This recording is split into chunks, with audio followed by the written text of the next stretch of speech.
أيها الذين آمنوا صلوا عليه وسلموا تسليما اللهم صل على سيدنا ومولانا محمد وعلى آل محمد وبارك وسلم وصل عليه الصلاة والسلام عليك يا سيدي يا رسول الله وسلم عليك وعلى آلك وأصحابك يا حبيب الله یہ دنیا ایک سمندر ہے مگر ساحل مدینہ ہے یہ دنیا ایک سمندر ہے مگر ساحل مدینہ ہے ہر ایک موجے بلا کی راہ میں حائل مدینہ ہے یہ دنیا ایک سمندر ہے مگر ساحل مدینہ ہے زمانہ دھوپ ہے اور چاند ہے بس ایک بستی میں زمانہ دھوپ ہے اور چاند ہے بس ایک بستی میں یہ دنیا جل کے بجھ جاتی مگر شامل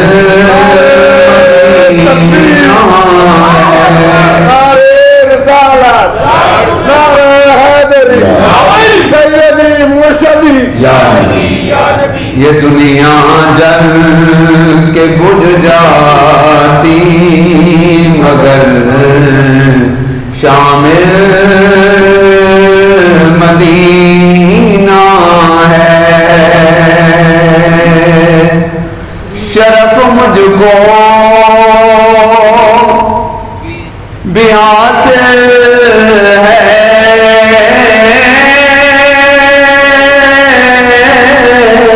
محمد کی غلامی کا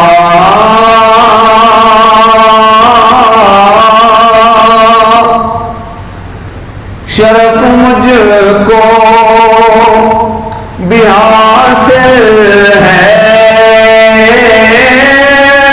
محمد کی غلامی کا میں اتنی دور رہتا ہوں مجھے حاصل مدینہ ہے ہر ایک موجے بلا کی راہ میں حائل مدینہ ہے یہ دنیا ایک سمندر ہے مگر ساحل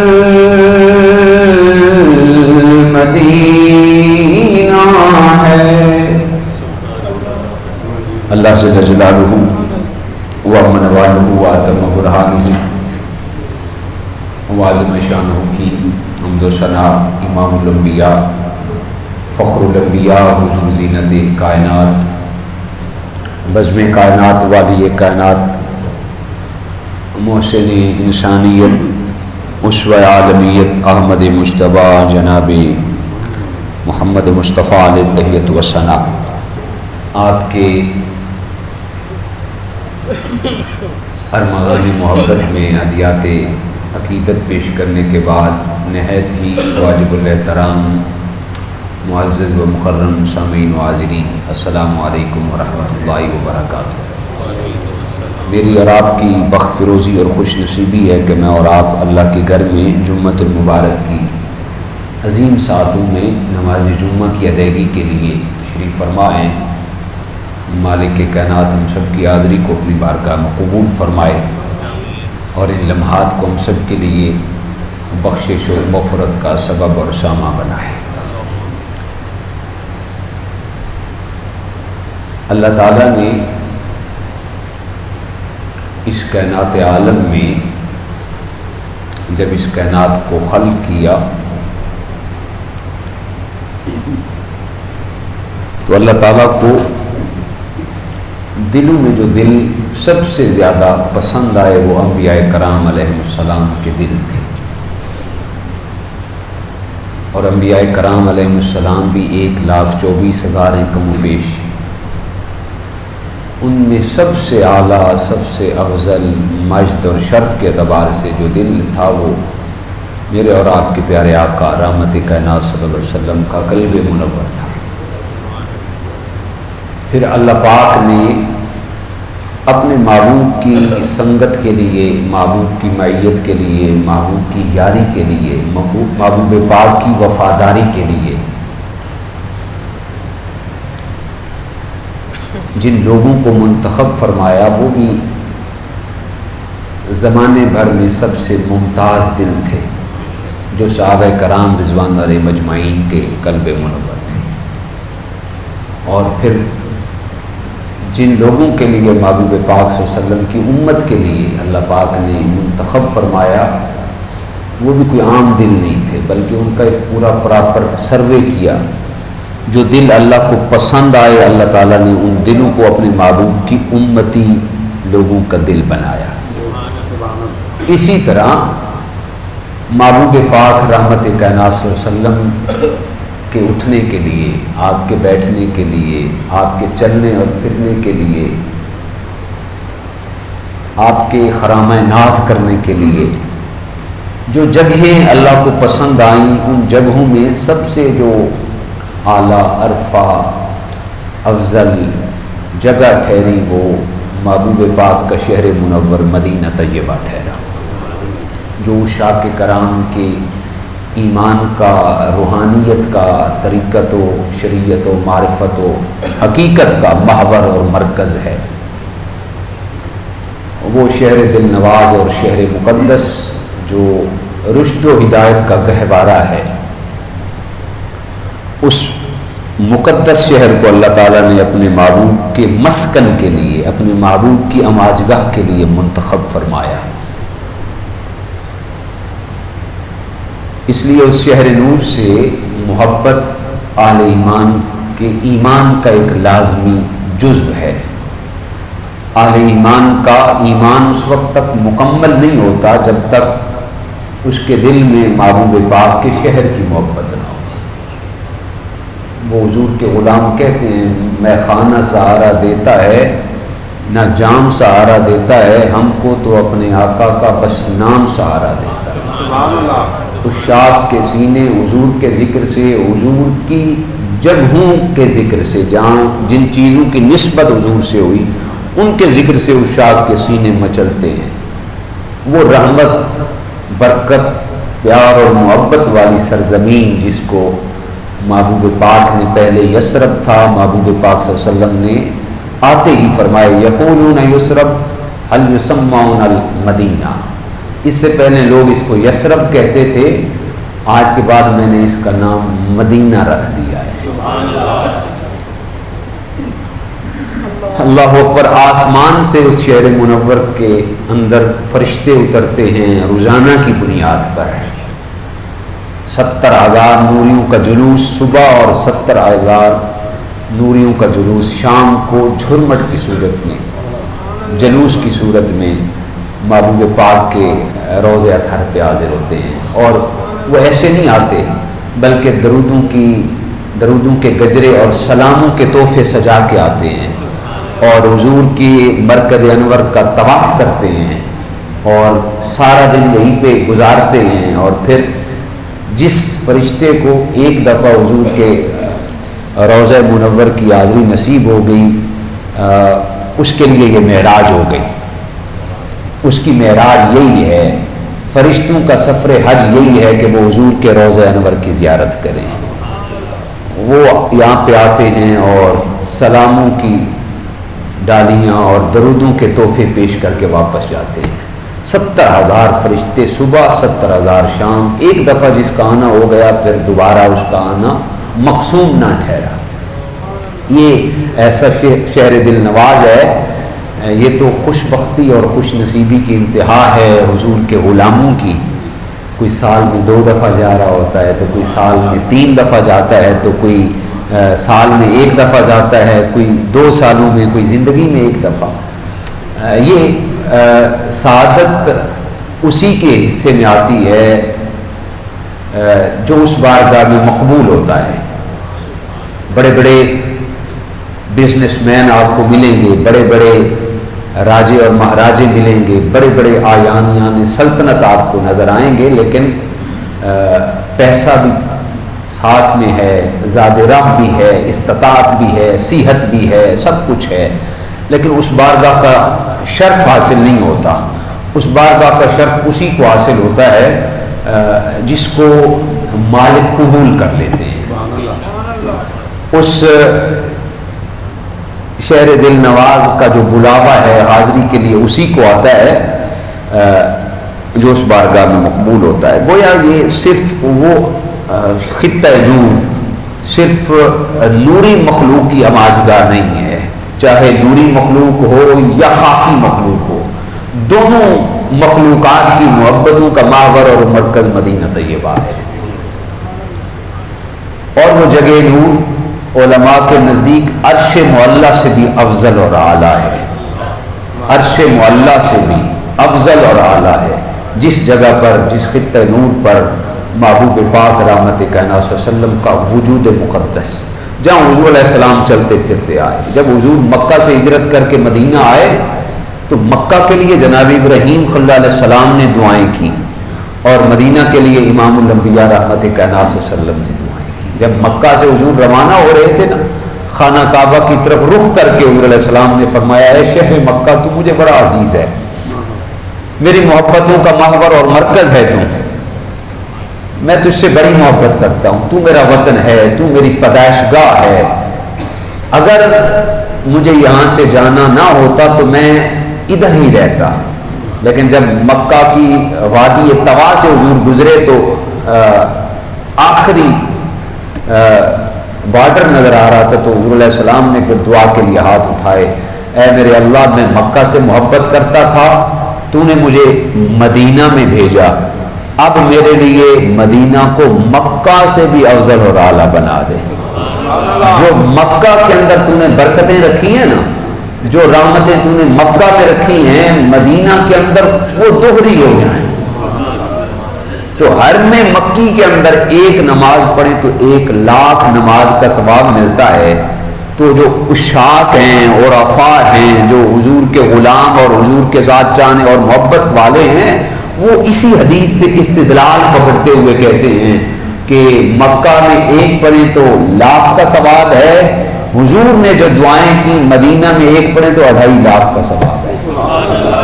2,50,000 50 پہلے اور وہ مکہ کی ڈبل 2,50,000 کا ثواب۔ یہ عشق والوں کی بات ہے، عقل والے ہو سکتا ہے پیمانے ناپنے اور تولنے کے لیے رکھ لیں یا ترازو لگا لیں، ان کا حق ہے، لیکن عشق کے بندوں کے لیے یہ ہے حضور کی حدیث پاک کو سامنے رکھتے ہوئے۔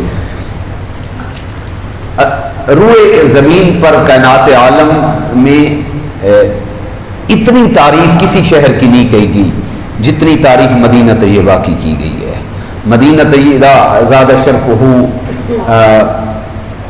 جنتی زمین ہے. وہاں پہ ایک ایسا خطہ نور ہے جس کے بارے میں حضور علیہ السلام نے فرمایا ما بین بیتی و منبری روضۃ من ریاض الجنہ. میرے گھر اور میرے منبر کے درمیان یہ جو حصہ ہے یہ جنت کے باغوں میں سے باغ ہے. حضور سیدی اعلیٰ حضرت علیہ رحمت الرحمان آپ کے بھائی جو تھے مولانا حسن رضا خان رحمۃ اللہ تعالی علیہ، جب آپ مدینہ طیبہ سے حاضری پیش کر کے آئے نا، لوگوں نے پوچھا حضور آپ نے وہاں پہ کیا رونقیں دیکھی، وہاں کے لیل و نہار کیا تھے؟ تو آپ نے نا بڑے عجب انداز میں آپ نے کہا کہ میں نے تو سن رکھا تھا 8 جنتیں ہیں، میں نے سن رکھا تھا 8 جنتیں ہیں، لیکن جب میں مدینہ دیکھ کے آیا ہوں نا مجھے مدینے کا اور ہی رنگ نظر آتا ہے، مدینے کی اور ہی جھلک ہے، مدینے کے دن ہی اور ہیں، مدینے کی راتیں ہی اور ہیں. تو انہوں نے نا واضح برملا کہا میں نے تو 8 جنتیں سنی تھی لیکن جب میں نے مدینہ دیکھا ہے تو میں تو اس نظریے اور اس فکر اور اس عقیدے پہ پہنچا ہوں کوئی جنت ایسی جنت نہیں ہے جو مدینے پہ اپنے آپ کو واری اور نہاری اور قربان اور صدق قربان نہ کر رہی ہو. تو پھر آپ نے فوراً کہا عجب رنگ پر ہے بہار مدینہ، عجب رنگ پر ہے بہار مدینہ کہ سب جنتیں ہیں نثار مدینہ. مدینہ طیبہ ایسا خطہ نور ہے، وہاں پہ ساری جنتیں قربان ہو رہی ہوتی ہیں. مولانا منظور ابو النصر مولانا منظور رحمۃ اللہ تعالی علیہ جو صہیوال والے ہیں، جامعہ فریدیہ صہیوال کے بانی اور محتمم میں ہیں، نہیں مولانا ابو منظور شاہ صاحب جامعہ فریدیہ صہیوال کے بانی ہیں. آپ نے 77 میرا خیال ہے 77 حج کیے. انہوں نے ایک کتاب لکھی ہے مدینۃ الرسول اور ایک کتاب لکھی ہے البلد الامین. مکہ کی شان پہ البلد الامین ہے اور مدینہ کی شان پہ مدینۃ الرسول ہے. یہ پچھلے ہفتے کے اندر مجھے ٹوٹل وہ سبکن پڑھنے کا شرف حاصل ہوا، وہ دونوں بکس میں نے پڑھی. تو اس کے اندر انہوں نے بڑی خوبصورت بات لکھی کہ انہوں نے مواہب الدنیا کا حوالہ دے کے علامہ عبد الوہاب شعرانی رحمہ اللہ کا حوالہ دیتے ہوئے انہوں نے مدینۃ الرسول کے اندر لکھا کہ مدینہ طیبہ کے بارے میں کہا گیا نا کہ ما بین بیتی و منبری روضۃ من ریاض الجنہ، میرے گھر اور منبر کے درمیان ایک خطہ ہے جو جنت کے باغوں میں سے باغ ہے. تو وہاں پہ ایک شخص تھا جو مدینہ طیبہ میں حاضر تھا اور وہ حضور کے حرم اقدس سے ہو کے نا اپنے ہوٹل کی جانب جا رہا تھا اور دل میں سوچتا جا رہا تھا. علامہ عبد الوہاب شعرانی کا انہوں نے ریفرنس دیا اس حوالے سے، مدینۃ الرسول کے اندر انہوں نے یہ بات لکھی. دل میں سوچتا جا رہا تھا مدینہ جنتیں تو 8 ہیں اور حضور نے فرمایا یہ جگہ جنت کے باغوں میں سے باغ ہے، پتہ نہیں 8 جنتوں میں سے کون سی وہ جنت ہے. جنت المأوا ہے، جنت عدن ہے، جنت اسفل ہے، جنت تحت ہے، ساری 8 جنتیں ہیں. پتہ نہیں یہ جنتیں کون ہیں. کہتے ہیں کہ وہ شخص دیوانگی کے عالم میں نا یہ سوچتا جا رہا تھا، فٹ پاتھ پہ چلتا جا رہا تھا. فٹ پاتھ پہ نا ایک غریب کمزور ضعیف اور ناتواں قسم کی خاتون، بڑھیا خاتون بیٹھی تھی. اس نے نا اشارہ کیا تعال یا اخی، میرے بھائی در تعال یا اخی. تو کہتے ہیں کہ وہ شخص کہتا ہے میں قریب ہوا تو وہ کہنے لگی انائفا، آپ سمجھتے ہو کہ وہ کون سی جنت ہے؟ آپ سوچ رہے ہو کہ یہ حضور کے فرمانے کے درمیان یہ جو جنت ہے حضور نے کس جنت کا ذکر کیا ہے؟ تو کہنے کہ اس خاتون نے کہا المدینہ تو کلھا فی الجنہ، مدینہ سارے کا سارا جنتی جنت ہے. یہ اس میں کوئی 8 7 6 کا کوئی زاویہ نظر وہ جغرافیہ ٹکرانے کی ضرورت نہیں ہے، فرمایا مدینہ پورے کا پورا ہی جنت ہے. خوش بخت اور خوش نصیب ہیں جنہیں اس خطہ نور کی ساتیں میسر آتی ہیں. مدینہ پاک کی مٹی بھی شفا ہے. حضور علیہ السلام نے فرمایا جو کوڑ کی بیماری ہے، جو جزام کی بیماری ہے، اس کے لیے حضور علیہ السلام نے فرمایا جو مدینہ کا غبار ہے جس کو گھٹا مٹی آپ کہتے ہیں، گرد غبار کہتے ہیں، حضور علیہ السلام نے فرمایا وہ بھی اس کے اندر بھی شفا ہے. کوڑ کی بیماری کی کوئی دوائی نہیں ہے، بڑے بڑے حکما اور اطباء آئے، بڑے بڑے ڈاکٹر آئے، لیکن کسی نے کوڑ کی بیماری کا علاج دریافت نہیں کیا. لیکن آقا کائنات نے فرمایا مدینہ پاک کے غبار کے اندر بھی کوڑ کی بیماری کا علاج ہے. حضور غزوہ تبوک سے واپس آ رہے تھے اور میرے آقا کو اتنی محبت تھی مدینہ طیبہ کے ساتھ، اتنی محبت، اللہ اکبر. اشاق کیوں نہ کریں محبت جب میرے آقا کو اتنی محبت تھی مدینہ طیبہ سے. حضور جب سفر سے واپس آتے، جب مدینہ کے حدود میں داخل ہونا شروع فرماتے نا، حضور سواری کو تیز فرما دیتے. صحابہ عرض کرتے یا رسول اللہ بات سمجھ میں نہیں آئی، آپ کی سواری بڑے آرام سے آتی ہے، جو ہی مدینہ کے حدود میں آپ داخل ہوتے ہیں سواری کو تیز کر لیتے ہیں. حضور وجہ کیا ہے؟ حضور علیہ السلام فرماتے ہیں میرا محبوب شہر میرے قریب آ رہا ہے، میں چاہتا ہوں میں جلد از جلد اپنے محبوب شہر میں پہنچ جاؤں. جب رحمت غزوہ تبوک سے جب حضور واپس آ رہے تھے، سواریوں پہ سوار تھے اور سواریاں تیزی سے چل رہی تھی، لوگ استقبال کرنے کے لیے مدینہ طیبہ کی حدود پہ آئے ہوئے تھے. اور جب سواریاں تیز چلتی ہیں تو گرد غبار تو اٹھتا ہی ہے، تو لوگوں نے نا گرد غبار سے بچنے کے لیے کپڑے ناک پہ رکھ لیے، یا اپنے آپ کو سیفٹی کے لیے اپنے آپ کو پیش کیا. تو علیہ السلام نے فرمایا کپڑوں کو اٹھا لو. مدینہ کا جو گرد و غبار ہے یہ نقصان دہ اور تکلیف دہ نہیں ہے. رحمت کائنات نے فرمایا مدینہ کے غبار کے اندر بھی اللہ نے شفا رکھی ہے، مدینہ کی مٹی کے اندر بھی شفا ہے، مدینہ کی مٹی کے اندر شفا ہے. اللہ اکبر. مدینہ پاک وہ خطہ نور ہے جو عشاق کی عقیدتوں کا محور اور مرکز ہے. ادب گاہیست زیر آسماں از عرش نازک تر، جنید نفس گم کر دبی آیت جنید و بایزیدی جا. عرش معلیٰ کے نیچے، آسمان کے نیچے جو عقیدتوں اور محبتوں کی کائنات عالم کی سب سے بڑی محور اور مرکز جگہ ہے، عشاق جس کے ادب کا احترام کا خیال رکھتے ہیں وہ مدینہ طیبہ ہے، جہاں پہ حضرت سید الطائفہ جنید بغدادی جیسے شخص بھی جاتے ہیں تو اپنی سانس بھی روک کے جاتے ہیں. حضرت بایزید بستانی جیسے لوگ جاتے ہیں اپنی سانس بھی روک کے جاتے ہیں، کہیں سانس اونچی نہ ہو جائے اور بارگاہ مصطفیٰ کی گستاخی اور بے ادبی نہ ہو جائے. اللہ اکبر. اللہ تعالیٰ نے قرآن مجید سورہ نساء کے اندر بھی فرمایا وَلَوْ أَنَّهُمْ اِذْ ظَلَمُوا أَنفُسَهُمْ جَاءُوكَ. جب تم اے محبوب آپ ان کو فرما دیں اگر یہ اپنی جانوں پر ظلم کر بیٹھے جاءوكَ تو محبوب پھر آپ کی بارگاہ میں آ جائیں. ظلم اپنی جانوں پہ کرنا ہے پھر آنا محبوب کی بارگاہ میں ہے. یہ نہیں فرمایا کہ پھر مسجد حرام میں آ جاؤ، یہ نہیں فرمایا پھر بیت اللہ شریف کے اندر آ جاؤ. اپنی جانوں پر ظلم کر بیٹھے تو مسجد اقصی میں آ جاؤ، اپنی جانوں پر ظلم کر بیٹھے تو مسجد نبوی میں آ جاؤ. فرمایا اے محبوب آپ ان کو کہہ دیں اگر یہ اپنی جانوں پر ظلم کر بیٹھے تو جاؤ کا محبوب پھر آپ کی بارگاہ میں آ جائیں.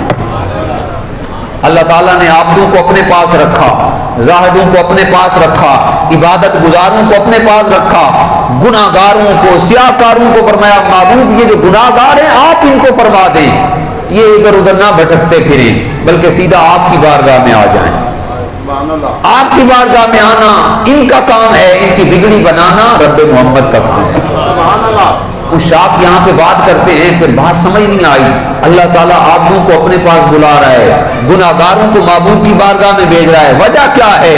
تو عشاق فرماتے ہیں اس کی وجہ یہ ہے، اللہ فرماتا ہے ظالم گناہ گار سیاہکار اگر آئیں گے میری بارگاہ میں جبار بھی ہوں، میں قہار بھی ہوں، میں غفار بھی ہوں. ہو سکتا ہے بخشش ہو جائے، ہو سکتا ہے پکڑ ہو جائے، لیکن میرے محبوب کی بارگاہ میں چلے جاؤ، میرے محبوب تو ہیں ہی رحمت، میرے محبوب تو ہیں ہی رحمت. فرمایا تمہارا حاضر ہونا تمہارا کام ہے، پھر تمہاری بگڑی بنانا میرا کام ہے.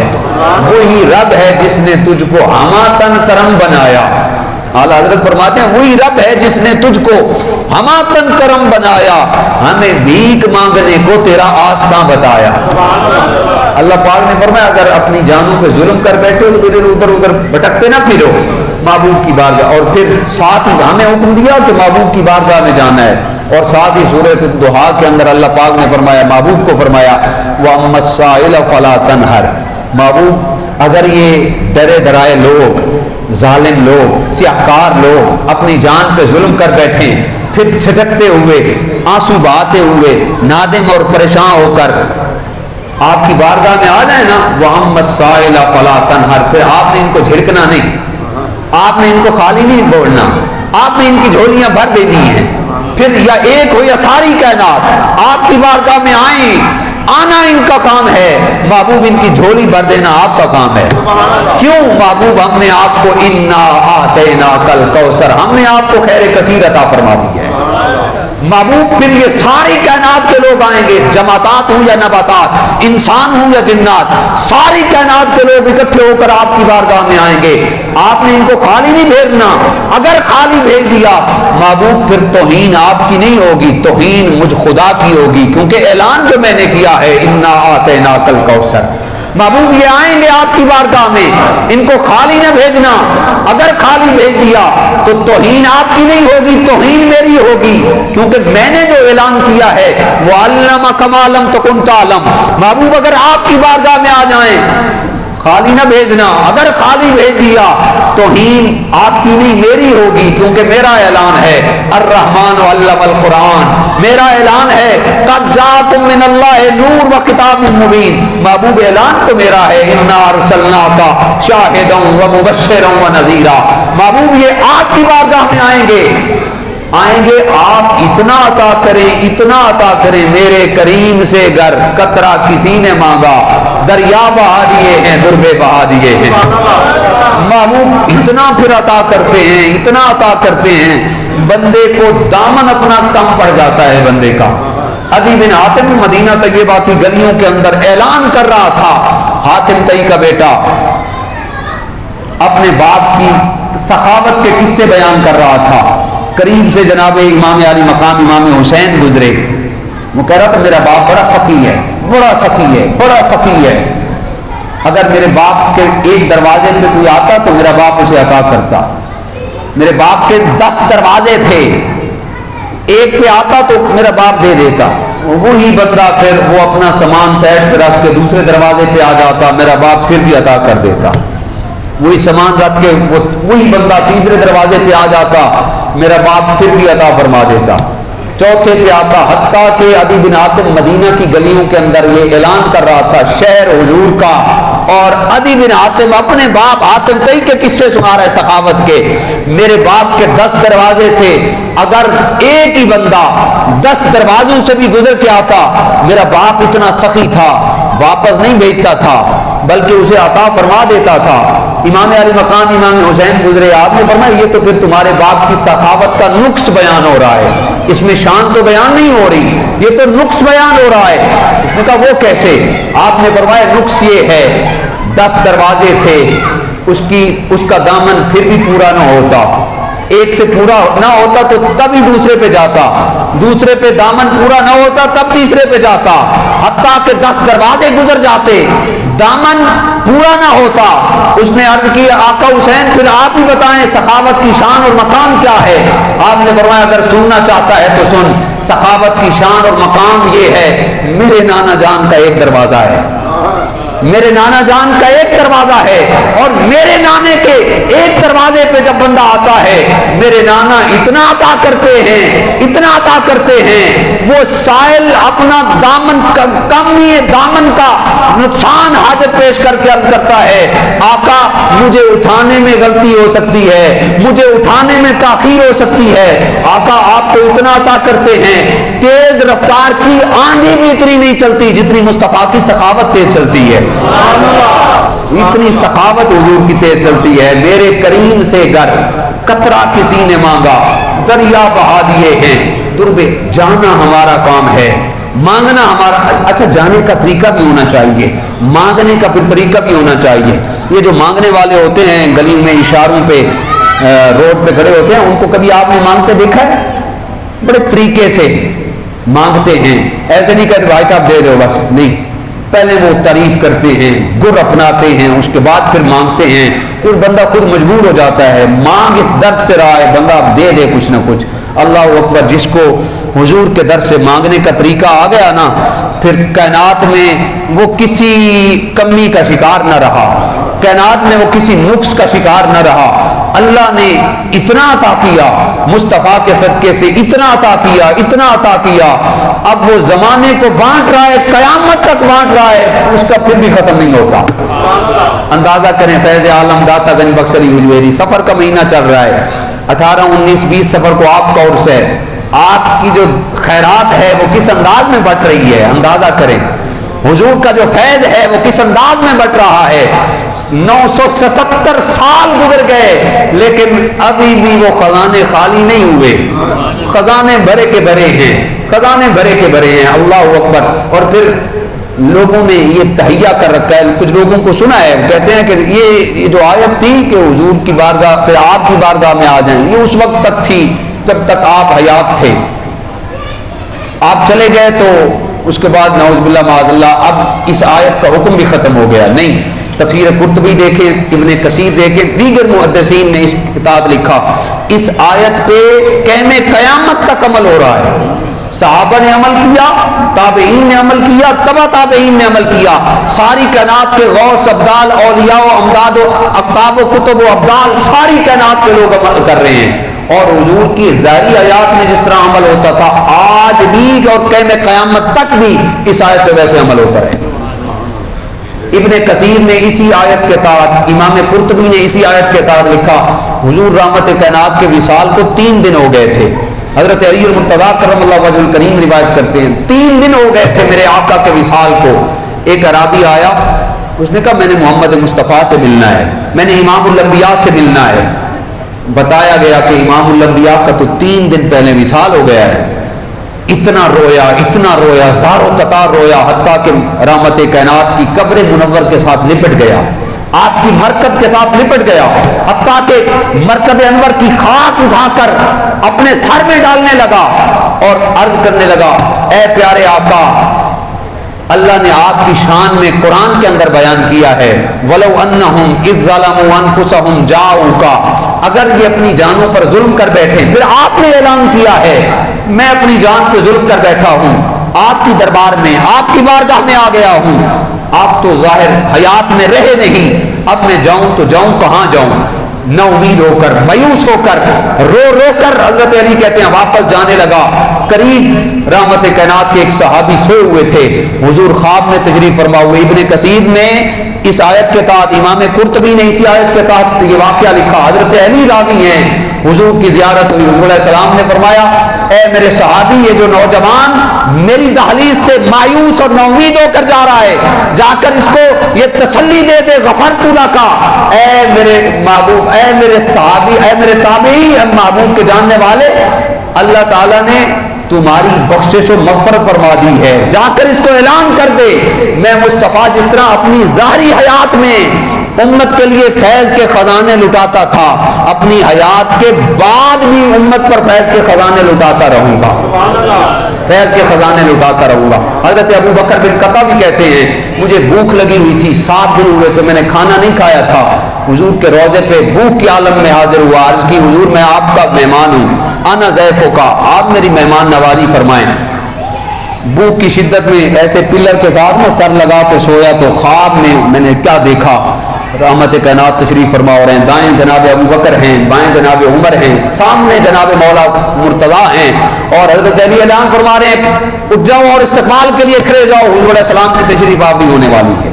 حضرت ابو بکر بن قطع کہتے ہیں میں اٹھا اور حضور علیہ السلام کے ہاتھ چومے، حضور نے میرے ماتھے کے درمیان نہ بوسہ دیا اور حضور نے مجھے ایک روٹی عطا فرمائی، مجھے ایک روٹی عطا فرمائی. میں نے خواب میں وہ روٹی کھانا شروع کر دی، ابھی آدھی روٹی کھائی تھی، آنکھ کھل گئی.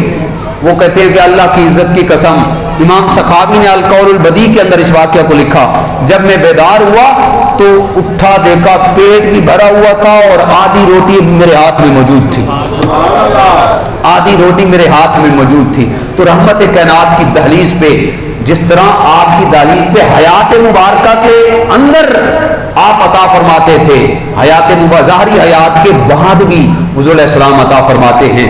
دراصل ادب پہلا زینہ ہے اس علم کو، اس دولت کو حاصل کرنے کا. ادب ہے تو سب کچھ ہے، اگر ادب نہیں ہے آپ لاکھ حاضری دے دیں اسی طرح کورے کے کورے. جو بندہ ادب سے اس بارگاہ کے اندر حاضر ہوتا ہے، پھر اس آیت کو حضور کی بارگاہ میں پیش کرتا ہے، حضور ضرور کرم نوازی فرماتے ہیں۔ اللہ کا خاص فضل اور خاص احسان ہے جس کو یہ توفیق عطا فرماتا ہے، جس کو یہ شان اور یہ اس بارگاہ کی حاضری کا شرط اللہ عطا کرتا ہے۔ بحمد اللہ تعالیٰ، اللہ تعالیٰ نے میرے اوپر بھی کرم نوازی کی۔ انشاءاللہ پیر والے دن میری روانگی ہے عمرہ شریف کے لیے، آپ احباب سے دعاؤں کی درخواست ہے۔ پیر والے دن عصر کے وقت انشاءاللہ روانگی ہے کہ وہ عصر کے وقت آپ حضرات بھی تشریف فرما ہوں، اپنی دعاؤں میں مجھے یہاں سے روانہ کریں۔ اللہ خیر فرمائے گا، میں آپ کو دعاؤں میں یاد رکھوں گا، آپ مجھے دعاؤں میں یاد رکھیں۔ اور میری دعا ہے اس خاص خطے اور اس خاص ساتھ میں کہ اللہ تعالیٰ نے جس طرح مجھ پہ کرم نوازی کی، آپ پہ کرم نوازی کرتا رہتا ہے، اللہ آپ سب لوگوں پہ جنہوں نے نہیں دیکھا اس پہ بھی کرم نوازی فرمائے۔ سچی بات ہے، مدینہ ایسا خطہ نور ہے، جس نے مدینہ نہیں دیکھا نا اس نے کچھ بھی نہیں دیکھا۔ مدینہ کائنات عالم کی رنگینی کی بنیاد ہی مدینہ طیبہ ہے۔ جس نے مدینہ دیکھ لیا ہے سمجھو اس نے پوری کائنات دیکھ لی ہے، جس نے مدینہ نہیں دیکھا اس نے کچھ بھی نہیں دیکھا۔ اللہ تعالیٰ حاضری کو آسانی کے ساتھ اپنی بارگاہ میں قبول فرمائے، آپ سب کو بھی اس بارگاہ کا زائر بنائے۔ وآخر دعوایا ان الحمدللہ۔